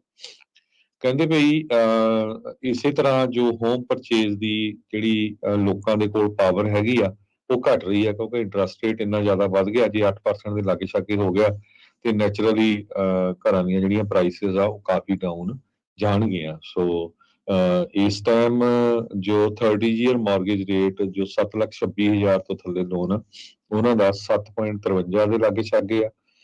ਇਹ ਪਿਛਲੇ ਵੀਕ ਨਾਲੋਂ ਆਪਾਂ ਤੇ ਇਸੇ ਤਰ੍ਹਾਂ ਜੋ ਜੰਬੋ ਲੋਨ ਆ ਉਹ ਇਹਦੇ ਨਾਲੋਂ ਵੀ ਉੱਪਰ 8% ਦੇ ਲਾਗੇ ਛਾਗੇ ਹੈਗਾ ਜੀ। ਬਿਲਕੁਲ। ਅਗਲੀ ਗੱਲ ਕਰੀਏ, ਪ੍ਰੈਜ਼ੀਡੈਂਟ ਬਾਈਡਨ ਹੋਣਾ ਨੇ ਅੱਜ ਅਨਾਉਂਸ ਕੀਤਾ ਆ ਵੀ ਉਹ $9 ਬਿਲੀਅਨ ਦੀ ਕੀਮਤ ਤੇ ਜਿਹੜੇ ਸਟੂਡੈਂਟ ਲੋਨਸ ਆ ਉਹਨਾਂ ਨੂੰ ਮਾਫ ਕਰਨ ਜਾ ਰਹੇ ਨੇ। ਮਾਫ ਕਰ ਦਿੱਤੇ ਆ। ਇਸ ਦੇ ਨਾਲ 1.25 ਲੱਖ ਅਮਰੀਕਨਸ ਨੂੰ ਰਾਹਤ ਜਿਹੜੀ ਆ ਉਹ ਮਿਲੂਗੀ। ਐਡਮਿਨਿਸਟ੍ਰੇਸ਼ਨ ਨੇ ਕਈ ਜਿਹੜੇ ਪ੍ਰੋਗਰਾਮਸ ਦੇ ਤਹਿਤ ਇਹ ਜਿਹੜਾ ਰਿਲੀਫ ਆ ਉਹ ਲੈ ਕੇ ਆਂਦਾ ਆ। ਇਹ ਇਨਕਮ ਡਰਿਵਨ ਰੀਪੇਮੈਂਟ ਪਲਾਨਸ ਜਿਹੜੇ ਆ ਉਸ ਦੇ ਵਿੱਚ ਤੇ public service loan forgiveness programs ਦੇ ਅੰਡਰ ਆਊਗਾ। ਹੁਣ ਤੱਕ ਜਿਹੜਾ ਹਰਜੋਤ ਸਿੰਘ ਜੀ ਇਹਨਾਂ ਨੇ ਬਹੁਤ ਸਾਰੇ ਜਿਹੜੇ ਲੋਨਸ ਆ ਸਟੂਡੈਂਟ ਲੋਨਸ ਆ ਉਹਨਾਂ ਨੂੰ ਮਾਫ ਕੀਤਾ ਹੈਗਾ ਆ। $5 ਬਿਲੀਅਨ ਦੀ ਜਿਹੜੀ ਏਡ ਆ ਉਹ ਜਾਊਗੀ 53,000 ਬੋਰਵਰਸ ਨੂੰ ਜਿਨ੍ਹਾਂ ਨੇ ਪਬਲਿਕ ਸਰਵਿਸ ਦੇ ਵਿੱਚ ਕੰਮ ਕੀਤਾ ਆ ਇੱਕ ਦਹਾਕੇ ਜਾਂ ਉਸ ਤੋਂ ਵੱਧ।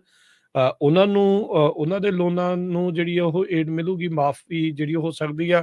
ਇਸੇ ਤਰੀਕੇ ਨਾਲ $2.8 ਬਿਲੀਅਨ ਉਹਨਾਂ ਦੇ ਲੋਨ ਮਾਫ ਹੋਣਗੇ 51,000 ਬੋਰਵਰਸ ਦੇ ਜਿਨ੍ਹਾਂ ਦੀ ਇਨਕਮ ਡਰਿਵਨ ਰੀਪੇਮੈਂਟ ਪਲਾਨਸ ਜਿਹੜੀਆਂ ਆ ਉਹਨਾਂ ਨੇ ਅਨਰੋਲ ਕੀਤਾ ਸੀ।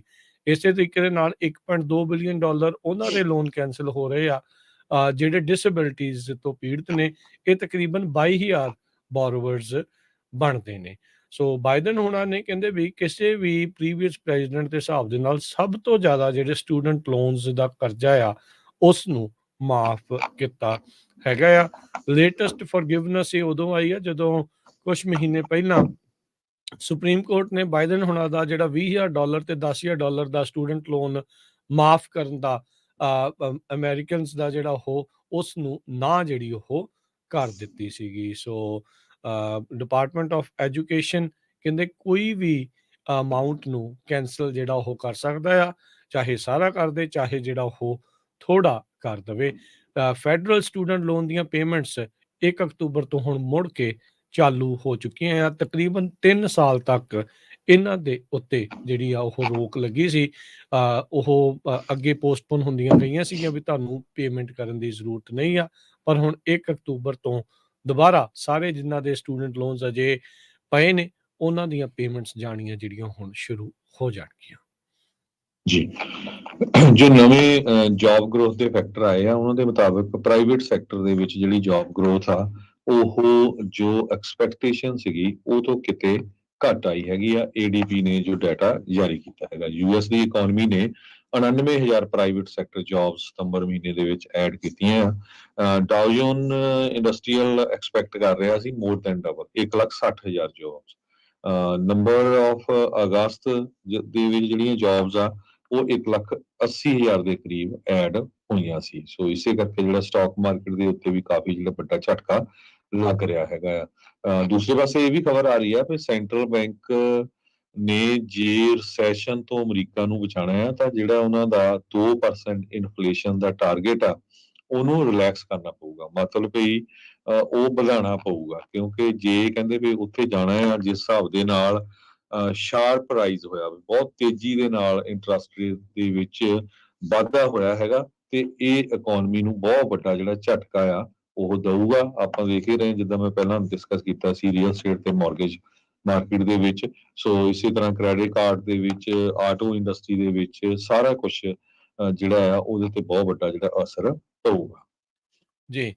ਅੱਜ ਈਸਟਰਨ ਟਾਈਮ ਦੇ ਮੁਤਾਬਕ 2:20 ਦੇ ਉੱਤੇ ਫੈਡਰਲ ਐਮਰਜੈਂਸੀ ਮੈਨੇਜਮੈਂਟ ਏਜੰਸੀ ਨੇ ਨੇਸ਼ਨ ਵਾਈਡ ਇੱਕ ਅਲਰਟ ਤੇ ਵਾਰਨਿੰਗ ਸਿਸਟਮ ਆ ਉਸ ਨੂੰ ਟੈਸਟ ਕਰਨਾ ਹੈਗਾ ਆ। ਸਾਰੇ ਹੀ ਸਮਾਰਟਫੋਨਸ, ਚਾਹੇ ਉਹ ਟੀਵੀ ਆ, ਚਾਹੇ ਉਹ ਰੇਡੀਓ ਆ, ਉਹਨਾਂ ਸਾਰਿਆਂ ਦੇ ਵਿੱਚ ਅੱਜ ਇੱਕ ਉੱਚੀ ਦੇਣੀ ਆਵਾਜ਼ ਜਿਹੜੀ ਉਹ ਚੱਲੂਗੀ, ਅਲਰਟ ਸਾਊਂਡ ਹੋਊਗਾ, ਵਾਈਬ੍ਰੇਸ਼ਨ ਹੋਊਗੀ, ਤੇ ਉਹਦੇ ਉੱਤੇ ਤੁਹਾਨੂੰ ਅਲਰਟ ਮੈਸੇਜ ਦੇ ਵਿੱਚ ਲਿਖਿਆ ਨਜ਼ਰ ਆਊਗਾ ਵੀ this is a test of national wireless emergency alert system, no action is needed. ਯਾਦ ਹੋਣਾ ਕੁਝ ਵਾਰੇ ਪਹਿਲਾਂ ਹਵਾਈ ਦੇ ਵਿੱਚ ਇਦਾਂ ਹੀ ਕਰਨਾ ਟੈਸਟ ਸੀਗਾ, ਤੇ ਉਦੋਂ ਉਹ ਟੈਸਟ ਲਿਖਣਾ ਭੁੱਲ ਗਏ ਤੇ ਇਦਾਂ ਲੱਗਾ ਵੀ ਹਵਾਈ ਦੇ ਉੱਤੇ ਕਿਸੇ ਨੇ ਮਿਜ਼ਾਈਲ ਜਿਹੜੀ ਉਹ ਛੱਡ ਦਿੱਤੀ ਹੈਗੀ ਆ। ਸੋ ਫੀਮਾ ਦੇ ਦੁਆਰਾ ਪਹਿਲੀ ਵਾਰੀ ਜਿਹੜੇ ਫੋਨਸ ਦੇ ਉੱਤੇ ਨੇਸ਼ਨ ਵਾਈਡ ਵਾਇਰਲੈਸ ਜਿਹੜੇ ਸਿਸਟਮਸ ਆ, ਸਮਾਰਟਫੋਨਸ ਆ, ਜਿਹੜੇ ਵੀ ਕਹਿੰਦੇ ਵੀ ਸੈਲੂਲਰ ਨੈਟਵਰਕ ਦੇ ਨਾਲ ਕਨੈਕਟਡ ਹੋਣਗੇ, ਉਹਨਾਂ ਸਾਰਿਆਂ ਦਾ 2:20 ਦੇ ਉੱਤੇ ਈਸਟਰਨ ਟਾਈਮ ਦੇ ਮੁਤਾਬਕ ਉਹ ਆਵਾਜ਼ ਜਿਹੜੀ ਆਊਗੀ। ਸੋ ਅਮਰੀਕਾ 'ਚ ਪੂਰਾ ਕਹਿ ਸਕਦੇ ਆ ਵੀ ਉਸ ਟਾਈਮ ਦੇ ਉੱਤੇ ਰੌਲਾ ਜਿਹੜਾ ਉਹ ਪਵੇਗਾ। ਸੋ ਜੇ ਤੁਸੀਂ ਫੋਨ ਤੇ ਆ, ਟੀਵੀ ਆ, ਰੇਡੀਓ ਸੁਣ ਰਹੇ ਆ, ਤਾਂ ਇਹ ਤਕਰੀਬਨ 2:20 ਦੇ ਉੱਤੇ ਹੋਊਗਾ। ਸੋ ਕਹਿੰਦੇ ਵੀ ਫਰੀਕ ਆਊਟ ਨਾ ਹੋਇਓ, ਇਹ ਸਿਰਫ ਇੱਕ ਟੈਸਟ ਆ। ਫੀਮਾ ਵਾਲੇ ਜਿਹੜੇ ਆ ਉਹ ਕੋਸ਼ਿਸ਼ ਕਰ ਰਹੇ ਆ FCC ਦੇ ਨਾਲ ਮਿਲ ਕੇ ਵੀ ਨੈਸ਼ਨਲ ਪਬਲਿਕ ਅਲਰਟ ਤੇ ਵਾਰਨਿੰਗ ਸਿਸਟਮ ਆ ਉਸ ਨੂੰ ਟੈਸਟ ਜਿਹੜਾ ਉਹ ਕੀਤਾ ਜਾਵੇ, ਤਾਂ ਜੋ ਰੱਬ ਨਾ ਕਰੇ ਵੀ ਕੋਈ ਇਦਾਂ ਦੀ ਆਉਂਦੀ ਆ ਮੌਕਾ, ਜੇ ਕਿਤੇ ਆਉਂਦਾ ਹੈ, ਜੇ ਕਿਤੇ ਸਾਰਿਆਂ ਨੂੰ ਇਕੱਠੇ ਮੈਸੇਜ ਘੱਲਣਾ ਪਵੇ ਤਾਂ ਉਹ ਘੱਲਿਆ ਜਾ ਸਕਦਾ ਆ ਜਾਂ ਨਹੀਂ। ਸੋ ਉਸੇ ਦਾ ਹੀ ਇਹ ਟੈਸਟ ਹੋਵੇਗਾ।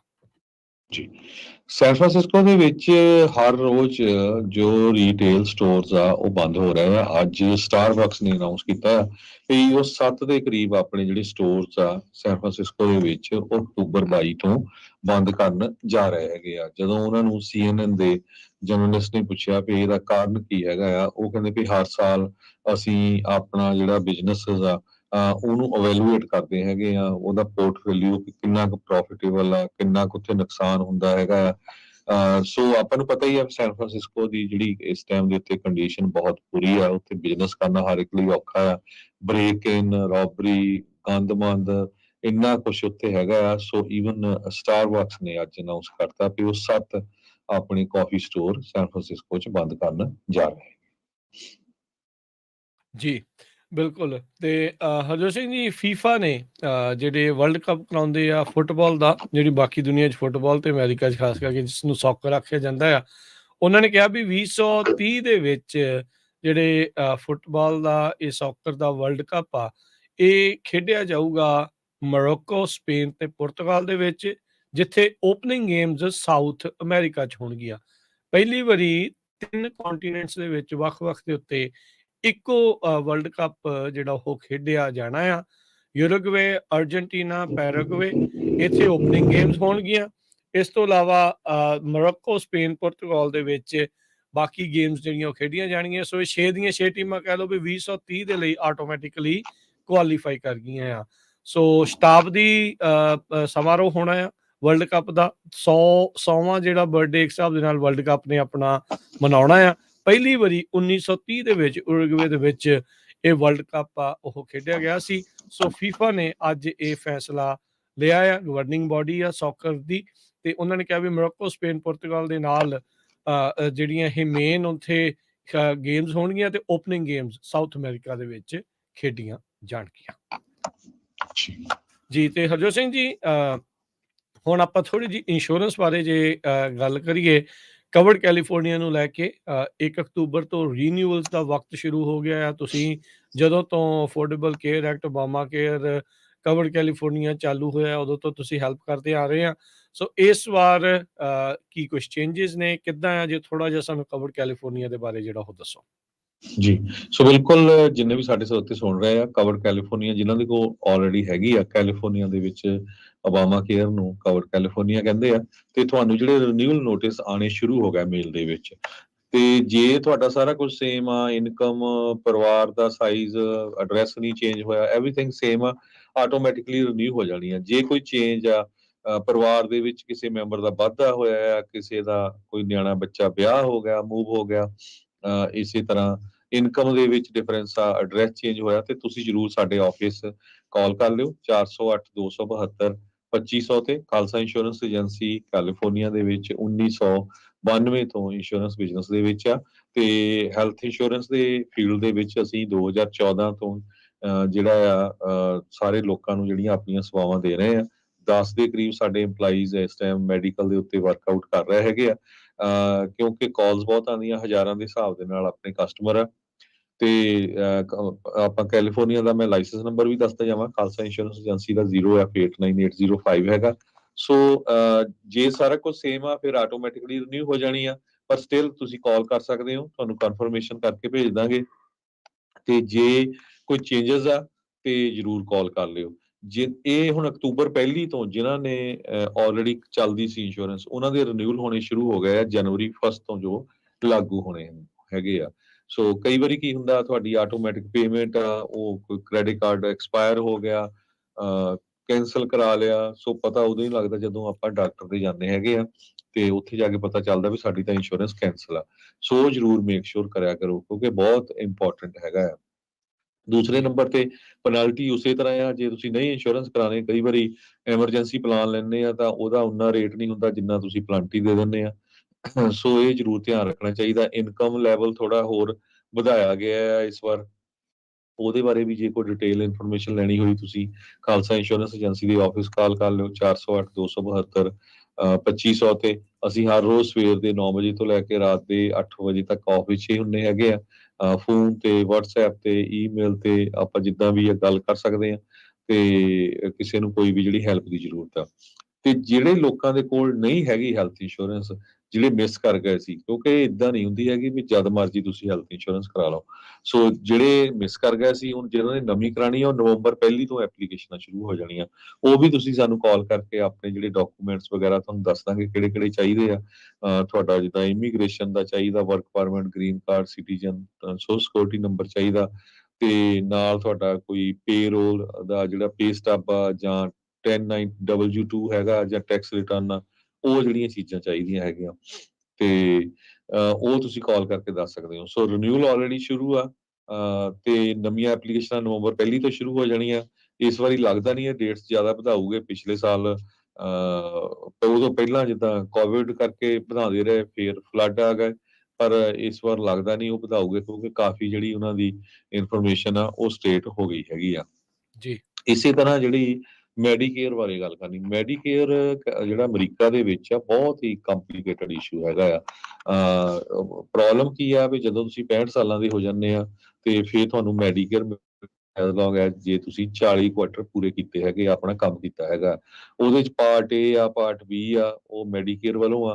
ਫਿਰ ਜੋ ਉਹਦੇ ਚ ਗੈਪ ਇੰਸ਼ੋਰੈਂਸ ਹੁੰਦੀ ਆ, ਗੈਪ ਜੋ ਚੀਜ਼ਾਂ ਨਹੀਂ ਕਵਰ ਹੁੰਦੀਆਂ, ਉਹ ਤੁਸੀਂ ਪਾਰਟ ਸੀ ਤਾਂ ਪਾਰਟ ਡੀ। ਤੁਹਾਨੂੰ ਇੰਨੀਆਂ ਚਿੱਠੀਆਂ ਆਉਂਦੀਆਂ, ਉਹਦੇ ਵਿੱਚ ਬੰਦਾ ਕਨਫਿਊਜ਼ ਹੋ ਜਾਂਦਾ। ਚੰਗਾ ਪੜ੍ਹਿਆ ਲਿਖਿਆ ਬੰਦਾ ਵੀ ਜਿਹੜਾ ਹੈ ਨਾ, ਉਹਨੂੰ ਪਤਾ ਨਹੀਂ ਲੱਗਦਾ ਹੈਗਾ। ਸੋ ਉਹਦੇ ਵਿੱਚ ਸਾਡੇ ਆਫਿਸ ਦੇ ਵਿੱਚ ਪ੍ਰੋਫੈਸ਼ਨਲ ਆ, ਬੜੇ ਚੰਗੇ ਤਰੀਕੇ ਦੇ ਨਾਲ, ਕਿਰਨਪ੍ਰੀਤ ਕੌਰ ਉਹ ਮੈਨੇਜਰ ਆ ਸਾਡੇ ਮੈਡੀਕੇਅਰ ਡਿਪਾਰਟਮੈਂਟ ਦੇ, ਤੇ ਬਹੁਤ ਹੀ ਵਧੀਆ ਤਰੀਕੇ ਦੇ ਨਾਲ ਸਮਝਾਉਂਦੇ ਆ। ਕਿਸੇ ਨੂੰ ਵੀ ਤੁਹਾਡੇ ਪੇਰੈਂਟਸ ਜਾਂ ਭੈਣ ਭਰਾ ਕੋਈ ਵੀ, ਜਾਂ ਖੁਦ ਵੀ ਤੁਸੀਂ 65 ਸਾਲਾਂ ਦੇ ਹੋ ਗਏ, ਤਾਂ ਤੁਹਾਨੂੰ 90 ਦਿਨ ਪਹਿਲਾਂ ਚਿੱਠੀ ਆ ਜਾਂਦੀ ਸੋਸ਼ਲ ਸਿਕਿਉਰਿਟੀ ਐਡਮਿਨਿਸਟ੍ਰੇਸ਼ਨ ਵੱਲੋਂ, ਵੀ ਹੁਣ ਤੁਹਾਨੂੰ ਐਕਟ ਕਰਨਾ ਪੈਣਾ। ਬਹੁਤ ਵਾਰ ਆਪਾਂ ਪੰਜਾਬੀਆਂ ਦੀ ਆਦਤ ਮੁਤਾਬਕ ਚਿੱਠੀ ਸਿੱਟ ਦਿੰਦੇ ਆ, ਫਿਰ ਉਹ ਸਾਨੂੰ ਕਾਲਸ ਆਉਂਦੀ, ਭਾਜੀ ਮੈਨੂੰ ਤਾਂ $3000 ਦਾ ਫਾਈਨ ਪੈ ਗਿਆ, 4000 ਦਾ ਪੈ ਗਿਆ।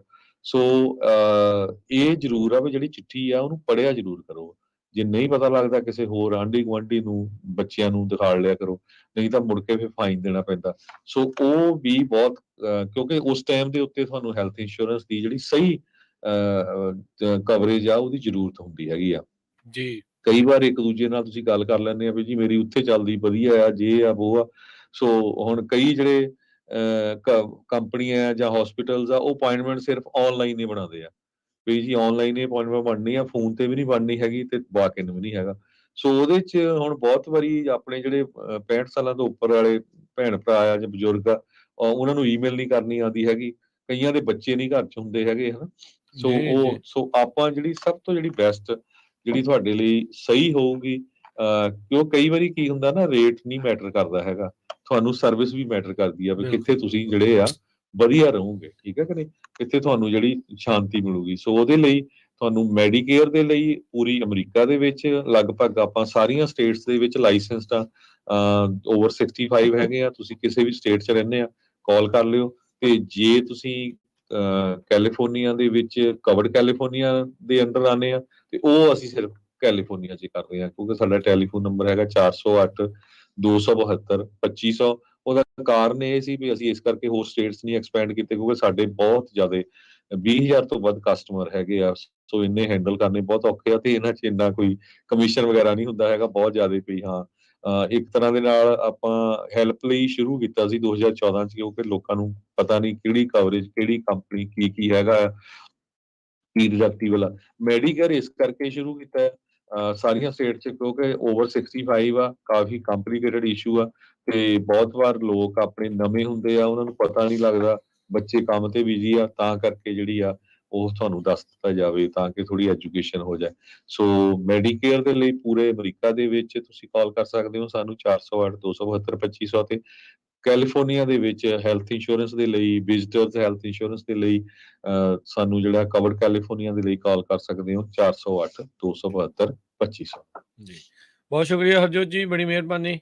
ਤੇ ਮਿਲਦੇ ਹਾਂ ਜੀ ਫਿਰ ਆਪਾਂ ਅਗਲੀ ਵਾਰ। ਤੇ ਬਾਕੀ ਕਵਰ ਕੈਲੀਫੋਰਨੀਆ ਹੈਲਥ ਇੰਸ਼ੋਰੈਂਸ ਤਾਂ ਜ਼ਰੂਰੀ ਚਾਹੀਦੀ ਆ, ਪਤਾ ਨਹੀਂ ਲੱਗਦਾ ਵਿੱਚ ਹੀ ਕੋਵਿਡ ਆ ਗਿਆ ਸੀ, ਫਿਰ ਕਦੇ ਕੁਛ ਹੋ ਜਾਂਦਾ, ਕਿਤੇ ਕੁਛ ਹੋ ਜਾਂਦਾ, ਕਿਤੇ ਕੋਈ ਵੈਲੀ ਫੀਵਰ ਆ ਜਾਂਦਾ, ਕਿਤੇ ਕੁਛ ਆ ਜਾਂਦਾ। ਬੰਦੇ ਨੂੰ ਲੱਗਦਾ ਇੱਦਾਂ ਹੁੰਦਾ ਵੀ ਕੋਈ ਨਹੀਂ ਆਪਾਂ ਨਜਿੱਠ ਲੈਣਾ ਹੈ, ਪਰ ਕਈ ਵਾਰੀ ਡਾਕਟਰ ਦੇ ਜਾਣਾ ਜਿਹੜਾ ਉਹ ਪੈਂਦਾ। ਸੋ ਉਹਦੇ ਲਈ ਜੇ ਹੈਲਥ ਇੰਸ਼ੋਰੈਂਸ ਹੋਵੇ ਤਾਂ ਵਧੀਆ ਆ। ਅਮਰੀਕਾ 'ਚ ਨੰਬਰ 1 ਕਾਰਨ ਬੈਂਕਰਪਸੀਜ਼ ਦਾ ਸਭ ਤੋਂ ਵੱਡਾ ਜਿਹੜਾ ਮੈਡੀਕਲ ਜਿਹੜੇ ਬਿੱਲ ਆ ਉਹ ਬਣਦੇ ਆ। ਸੋ ਉਹ ਤੋਂ ਤੁਹਾਡਾ ਬਚਾਅ ਹੋ ਜਾਂਦਾ ਆ। ਸਰਕਾਰ ਸਬਸਿਡਾਈਜ਼ ਕਰ ਰਹੀ ਆ ਤੁਹਾਡੀ ਇਨਕਮ ਦੇ ਹਿਸਾਬ ਦੇ ਨਾਲ। ਇਨਕਮ ਲੈਵਲਸ ਚੇਂਜ ਹੁੰਦੇ ਰਹਿੰਦੇ ਆ, ਇਸ ਸਾਲ ਵੀ ਚੇਂਜ ਹੋਏ ਨੇ। ਸੋ ਜ਼ਰੂਰ ਉਸ ਦੇ ਲਈ ਤੁਸੀਂ ਖਾਲਸਾ ਇੰਸ਼ੋਰੈਂਸ ਏਜੰਸੀ ਦੇ ਨਾਲ ਸੰਪਰਕ ਕਰ ਲਿਓ 408 272 2500 ਦੇ ਉੱਤੇ। ਤੇ ਹਰਜੋਤ ਜੀ ਮਿਲਦੇ ਆ ਫਿਰ ਆਪਾਂ ਅਗਲੀ ਵਾਰ। ਸਭ ਨੂੰ ਪਿਆਰ ਭਰੀ ਸਤਿ ਸ੍ਰੀ ਅਕਾਲ। ਸਤਿ ਸ਼੍ਰੀ ਅਕਾਲ।